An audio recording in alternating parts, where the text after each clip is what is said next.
Can we? Can we cut out this Well, part? we can cut out this part, but we can't cut out the experiences we've had together. Fair enough. I probably need some relief for that. For eyes and for ears.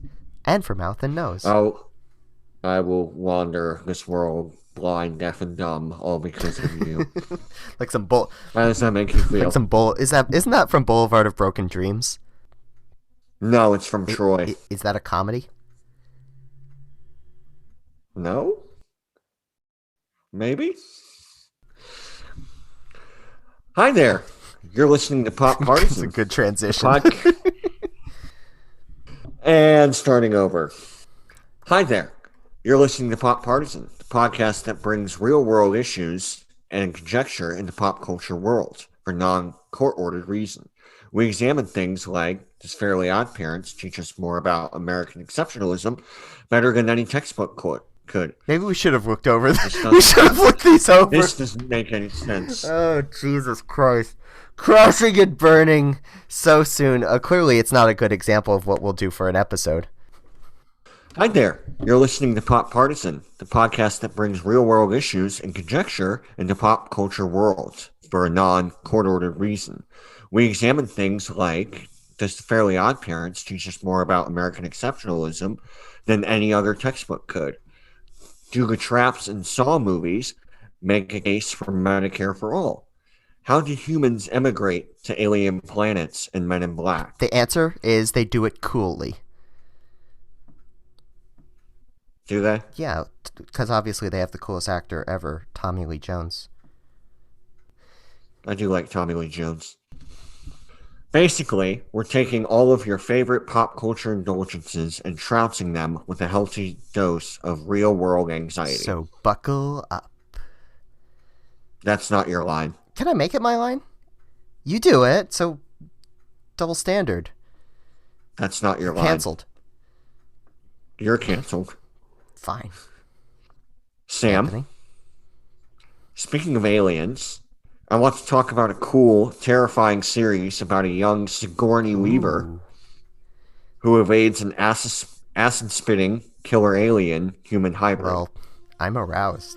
So yeah, the Alien movies. I thoroughly enjoyed watching these movies, like, just whenever I pick them up. Either my favorite or least favorite line from Aliens, which is the second movie, a character says the line, I'm not even kidding, he actually says this, he says, "Stop your grinnin' and drop your linen." I love it. But the Alien series begins in the year 2122, which is actually just a year off in another 100 years.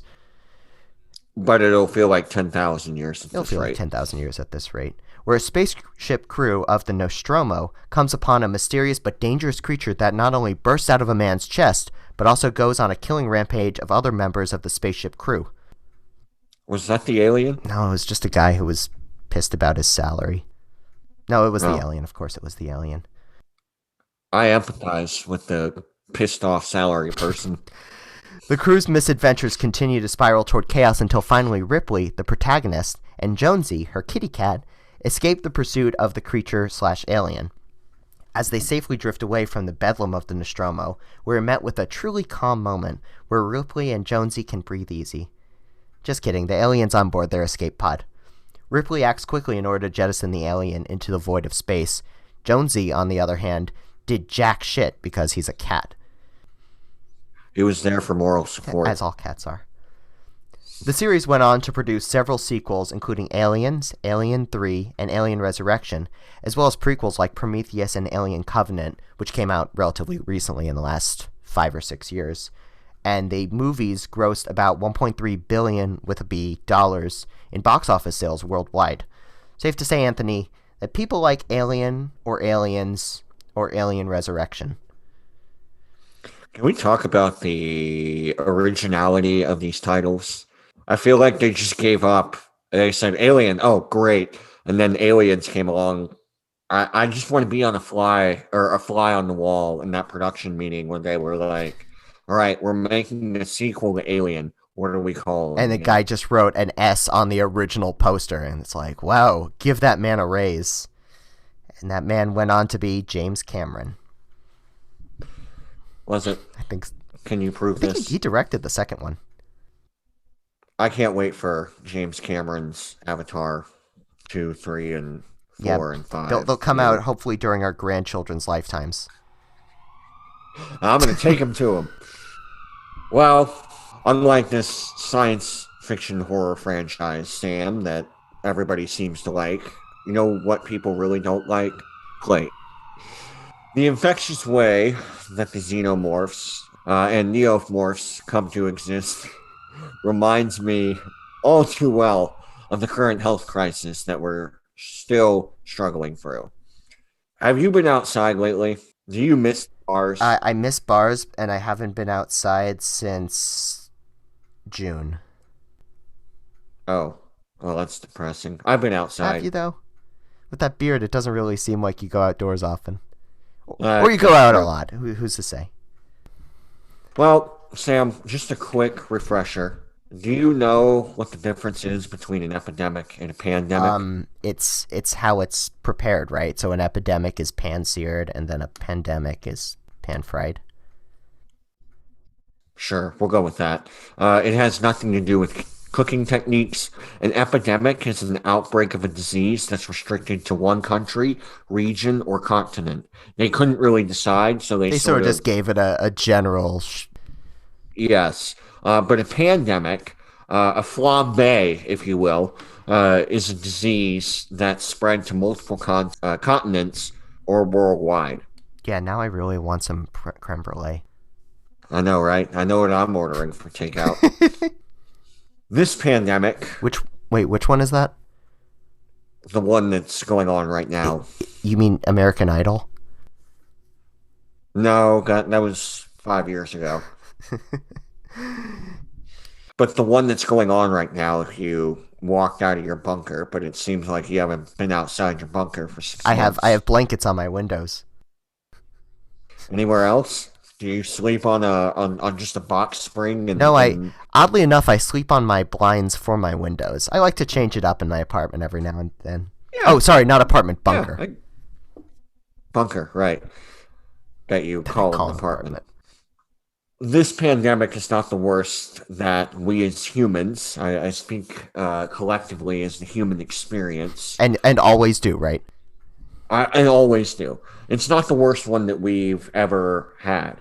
It's still pretty terrible from the perspective of how medically advanced we are. Pretty depressing. But again, not the worst that we've sort of experienced. Certainly in the US, it's sort of spiraled out of control.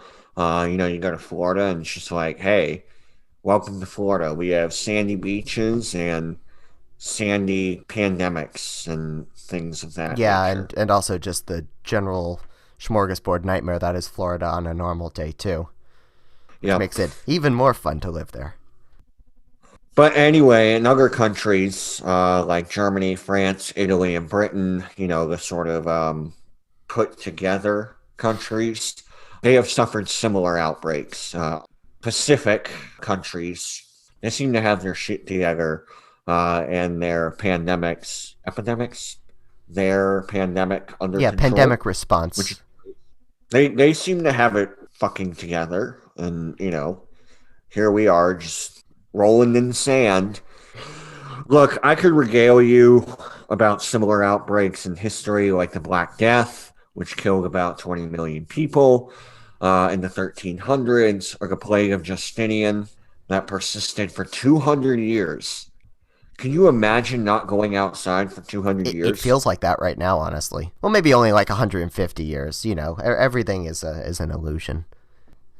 Well, after these 200 years are over, can we go out? Can we meet up and You get a you need beer? to come and visit me because I don't know where in Texas you are, and the state of Texas doesn't allow me into their state anymore. Is that because you're from No, DC no or? I said something terrible about brisket. I can't repeat it on tape. Yeah, that's a problem. So, we had the plague of Justinian, which largely destroyed the Roman Empire, or at least the vestiges of the Roman Empire. In the West, the East lasted until the Turks sort of said, fuck it, we're coming in, and we're coming in hot. And they came in hot, and it was bad. Those are all ancient history for us. We don't read books anymore. It might as well have been a QAnon conspiracy at We that yeah, point. we don't read books, period. I would like to focus on the Spanish flu of 1918, which killed a whopping 50 million And that was individuals. like half of the world's population back then, right? It fucking seems like it. Like, damn, 50 million. Yeah, That's a before the lot. baby boom, it was like you could have told me there was 2 million people on Earth, and I'd be like, sure. Yeah, sure, whatever. Yeah, right. The interesting thing about this Spanish flu, it particularly affected the younger cohorts. This current pandemic that we're living through, yeah, we're affected, but we don't die as much. Mainly affects the older cohorts. But this 1918 flu was just like going to town over the younger cohort. 20 to 45 mortality rate was through the roof.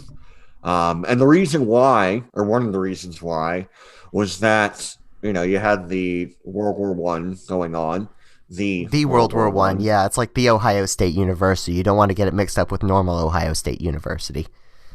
Right, exactly. You want the World War I. They lived in pretty horrid conditions on the Western Front in the trenches, and this allowed this sort of community spread to mutate quicker and more deadlier than it would on a normal flu season. The flu mutates, these guys get rotated in and out of the trenches, and they bring it home to mommy and daddy, and then it just takes off from there. It didn't originate in Spain, though. It originated in Yeah, Kansas, that or that's where is they thought thought like the to first cases would have originate broken out, in right? Kansas. Yeah, Kansas is sneakily becoming just a terrible place that just sneaks under the I wouldn't say radar. that. They have a Democratic governor. Yeah, but they had to deal with Chris Kobach. They had to deal with who's the governor before who like completely fucked up their Brownback? finances? Yes, where he did the whole oh shit. It's so bad you can't even put it to words. You were just like, oh, he did that whole oh no, I can't repeat it. No. No. He put Koch brothers budget action plan into place and just completely fucked up their Kansas finances. is a pretty terrible place and the source of a lot of nastiness. But let me get your read on something, Anthony. That's a saying, right? Get your read on something. I don't read. No, Well, I you don't don't read. read, It's a so bad sign when I don't read and you're the one who assumes that you don't read when I don't read. But aliens in these movies, aliens are a metaphor mhm. for ravaging disease. So they literally kill people, and their blood is made up of acid. So obviously something that's very corrosive and harms humans. So it shows that the handling of aliens or an epidemic or a deadly disease like Spanish flu, plague of Justinian, the Black Death, it shows the extent of poor manner that humanity takes in order to handle this kind of disease and how that inaction or poor action ends up corroding human structures, corroding human technology, and to an extent, corroding human civilization. Or am I reading too much into this?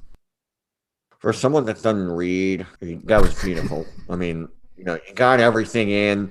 It was well thought out. Yeah, all my words sounded like words instead of mumbles. Yeah, no, I, exactly. You put your thoughts to paper, and I'm it's proud of like you. that. It's like that Robert Redford movie where he hits the baseball into the lights and the sparks fly down on him as he's rounding the bases. I watched that for the first time with my girlfriend, and it was the weirdest fucking. I was like, I thought this was going to be about baseball, but this is very In the weird. first Alien movie, the titular alien, get it? Because oh wait, no, Ha ha ha! that's not even a joke. Never Titular. mind. In the first movie, the titular alien bursts out onto the screen out of John Hurt's chest, hence the name dubbed by fans Chestburster. That was a terrible Well, pun. fans were clever back then. Which begs the question, what kind of epidemic would the chestburster, quote unquote, epidemic closely emulate? Let's think about this. It's hard for someone to get it, right? You have to be coming into contact with an egg, Yeah, or the spores. right? Mm-hmm. Well, I probably would think it's something like SARS or Ebola, where it's difficult to it's difficult to get it. It's not something like COVID or the flu where it's airborne and transmitted by Susan sneezing in your face to God spread damn it. it, Susan. Fuck you, Susan. Ebola and SARS is also much deadlier once you have it. And, if you get something like a chest burster, chances are you're going to fucking die. Because once you have it, you have a wee lad that's growing in you. Oh, a wee lad growing inside of you. A wee Yes, lad alien, you mean? that was beautiful. Are you Scottish? None of me is Scottish. None None of of me. you. Would you wear a kilt? Yeah. I heard they're really expensive. Like, it's expensive to get a kilt, like, made from one of the real shops. So you're saying you would if someone got you a I'll gift. text you my address. I'll wear the kilt. I'm not buying you Oh. one, but maybe when we start up our Patreon, we can get our To subscribers buy to me a kilt. Hashtag buy Sam a kilt. buy us a kilt. Yeah, we're gonna get a kilt that we both stand in. Yeah, It's gonna be like that shirt from 30 Rock where it's like, this is our getting along shirt. exactly. This is our Except it's a getting along. kilt. We have to be facing each other the whole time. Yep. So the events of this franchise take place roughly 100 years into the future, in the year of our Lord 2121. Yes, 2122. 21. Oh, yeah, I guess 2120. But if we were exposed to xenomorphs today, how would the CDC's budget of about $6 billion stop us all from being or becoming xenomorphs? I'm gonna take a stab and just say it would be bad. Probably, it'd be really bad. $6 billion is not enough. But what would that money buy that could save us? If you're asking me, I would probably get everyone a cool bubble helmet that would be break resistant. Or we could do what we're doing now, where all the people making 150,000 plus get sweet guns and ammo, while everybody else not making that much money would get a paper face covering to prevent the spread Yeah, of that aliens. seems like a sensible safeguard. Yeah, it wouldn't do much. But, if you're going to means test the shit out of this to where someone who may need it just gets ripped to shreds because the pricing wasn't right, Yep, right? just like the game show. It'd be a sad state of affairs. Just like the I game agree show. that there'd probably be some kind of really cool super sci-fi helmets that would be used as PPE, as in personal protective equipment. But in addition to handing out the special helmets, I think we would get a lot more flamethrowers just in general circulation in the population. I can finally live my childhood dream of making a super soaker flamethrower. Is that a real dream? Yes, actually. Oh God, that makes me frightened, and I'm gonna look at you differently. But yeah, I think it'd be hard to get containment chambers or spaceships on that kind of budget, so those might be generally out of question when it comes to what we would be able to afford on the budget that currently exists today. But if we were to have money, assuming that some weird inflation thing gives the budget a lot more money, then maybe we could buy nuclear missiles to wipe out where the spread of aliens is especially bad. Because nuclear weapons use is something that's that could fall under Center for Disease Control oversight. Could you imagine the Surgeon General just being like, no, we're going to wipe the shit out of some podunk little town because they're not doing containment right? Yes, only if it's C. Everett Koop. He was a cool guy. I can't even say that with a straight face. C. Everett Koop is a very dorky looking man. Aspirations? I mean, I have glasses I wear whenever I want to look smart, so those come in and out of circulation. I would just be interested whether or not they'd be allotted in the $6 billion, whether or not there'd be the I survived a chestburster epidemic and all I got was several holes bit through my torso, and this lousy t-shirts. Okay, well, we can also make those. Like, we can merch. Right? Yeah, just screaming merch into microphone is going to become a piece of merch in and of itself. That's our marketing strategy. So would we hire Ripley to come and act very worried, but she still stays today? Oh, absolutely. Did you know apparently her first name is Ellen? No, That would be I my didn't. first guess if her name wasn't Sigourney. Oh, no. You want to do that again? No, just keep it. She looks like an Ellen. She does look like an Ellen. Since it's relevant to conversations today, what if aliens spread the same way as COVID? What policy or protection would be best to ensure mankind doesn't meet the same fate as 90% of the characters that we meet in the movies? I think this epidemic or pandemic would obviously be taken a lot more serious, especially because when you die, it's a pretty brutal way that you're dying because something is literally popping out of your chest and everybody can see it. People that get COVID, if they do die, they will sometimes sequester them off into the ICU, and you don't really get to see that. I'm sure when the chest burster comes out, it's going to be a lot more in your face, a lot more sporadic. But yeah, seeing giant insectoid human aliens running around the streets, I'm sure it'd be a lot more urgent to get on this issue. Yeah, I'm sure some anti-vax people or conspiracy lunatics would still claim that it's a hoax. Live your life. Don't live in fear. Yeah, a vicious monster is standing right behind you. Fake news. Oh no. He did that thing where he shows his little mouth. Okay, I gotta go. My constitutional rights are being infringed upon. Yeah, so is your skull. Famous last words.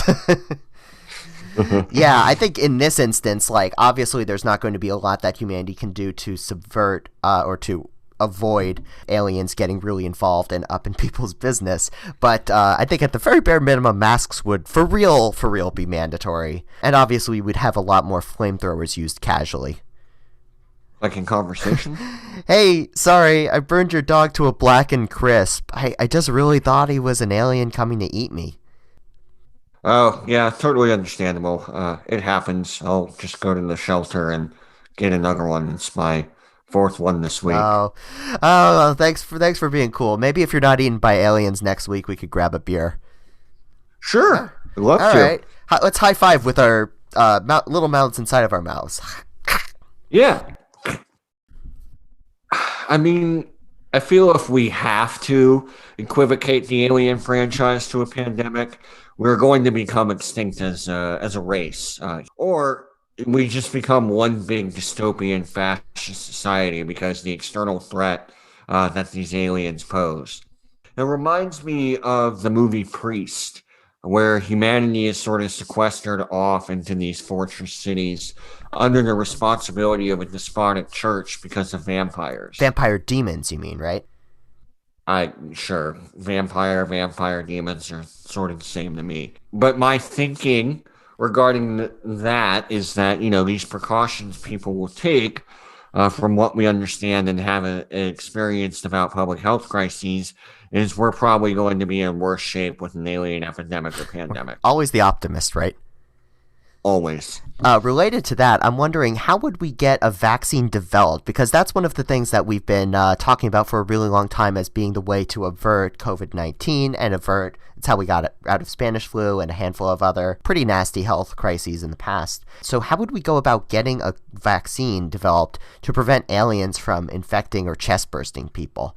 I think it would be pretty complicated because as we see in Prometheus, which is billed as being the prequel to the Alien franchise, the Alien movies, Xenomorphs infect people with spores, and we're never quite sure how facehuggers implant people with xenomorph embryos. But regardless, they both pass the genetic information, somehow into a host. The facehugger definitely drop an egg into their Is it host. an egg?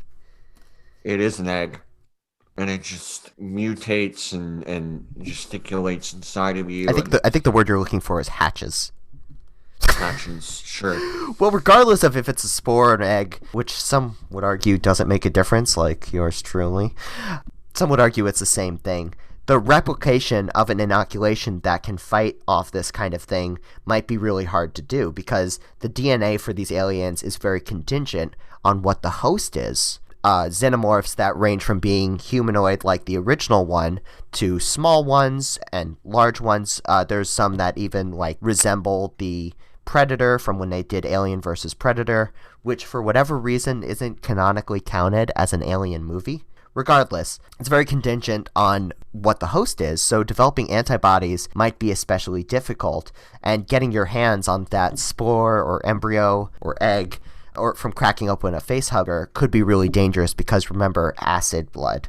And then from there, we need to figure out how to biologically counter it, which might be next to impossible because the alien entity isn't meant to be harbored in the human body. Keep in mind, these aliens are inherently parasitic. That's how they come to exist and how they reach maturity and how they hatch out of, quote unquote, hatch out of people. So it makes it even more difficult to halt the spread of these things because it's literally a foreign entity. It's literally, wait for it, alien. I'm done with your shit. No, wait, no, come back. Oh no. Oh no, he's pouring a drink. Oh god, that's a large drink of alcohol. Oh, he's back. You see what you I make see me you do? poured a very large glass of scotch right there. Oh, it tastes so good too. On the sort of similarities of large scotch glasses and drinking a lot, let's talk about the Weyland Yutani Corporation. Oh god, that transition was... You deserve a medal for that. Thank you. So, what is the Weyland Yutani Corporation? So the Weyland Corporation, I didn't realize I was giving this bit, is the company that Ripley works for in the first movie, which maintain a presence through a majority of the rest of the franchise. Weyland Corporation ends up making a sour case for the relationship between capitalism and public health. In the second movie, in Aliens, Burke, who's played by Paul Reiser, is pretty insistent on capturing the aliens for study and potential profit. It's not quite clear from his dialogue, because, as we know, studying things is a very profitable enterprise. Although how Weyland Corporation will profit off of it is, it's not something as clear as science. I think they're just being capitalist hacks. Probably. But the Weyland Corporation, assuming that they got their hands on one of these aliens, would be the first to develop some kind of vaccine or medicine around preventing them from spreading to other humans. So my question would be, in what we've seen of the aliens throughout the films, and sort of the degree of what the Weyland Corporation does throughout the movies, would they make the vaccine free? Hell no. If Burke from Aliens is any indicator, they may not even make it that public knowledge. But inevitably, regardless of whether or not a vaccine is free or regardless of whether or not things can be contained, humanity is going to end up taking a really low-effort compromise to live alongside an epidemic or pandemic situation. Similar to how we've adapted to doing business during the pandemic, which begs the question. We say that a lot, There's only so many words in English. Who cares? Merch. How would Earth adapt to having xenomorphs going around and doing brunch and shopping in grocery stores? I think they would obviously make a handful of accommodations. For instance, instead of having one chair at your brunch table, you'd have two chairs because aliens are larger. And it also flatters the figure a little bit. Oh, yeah, of course, because eye trickery around the murder xenomorph is all, something that we need. That's the first thing I think about whenever I see a murderous alien. You see those often? All the time. It's the acid, man. I gotta hang out at your brunch more often. This sounds like someplace I need to be. Yeah, it's just a whole champagne flute filled with LSD. Nice. It's a remarkability that I'm like that I could like exist in this plane. I'll tell you what about existing in planes. I don't think we're gonna have a happy sort of low effort compromise here. Oh, why not? These are killer aliens that be running amok. I mean, we wouldn't adapt. We'd all be dead, either through a nuclear sort of exchange or just a face hugger in the morning, an alien in the afternoon. Like, it just doesn't seem like a great way to live side by side. And I don't think they'd reason over brunch about hanging out. Do you think I could still get my $8 pitcher of sangria? I mean, yeah, sure. You just probably wouldn't be able to enjoy because all of I it. would not exist. Right. Exactly. Actually. But obvi, the movies are not a perfect allegory to how to handle a dangerous outbreak. Right, because guns don't kill diseases. You don't so much get ill from aliens as you just get dead. Right, yeah. That's the moral of the story. And on that pleasant note, we know that there's a lot to discuss on this topic, and this discussion totally wasn't meant to be exhaustive. We're just Reddit smart, if that. And if you think we left out something important, which we definitely did, email us at popularpartisan@gmail.com, and we will heed your comments. We might not immediately do anything with them. Oh, I definitely I'll will. heed them. He might not. I also don't know if he could even log into email, so there's that. Okay, that's it for this episode. Tune in next episode where we will discuss, wait for it, The Simpsons. Thanks for listening. Bye. Bye. Pop Partisan is hosted and created by Sam Gerard and Anthony Tarzi. Logo by Emily Turner. PopPartisan.com designed by Joe Gerard. Music by Andrew LaVogue. Go find Andrew on Instagram, Spotify, and Bandcamp, and thank us later. Make sure you subscribe to Pop Partisan wherever you get your podcast fix.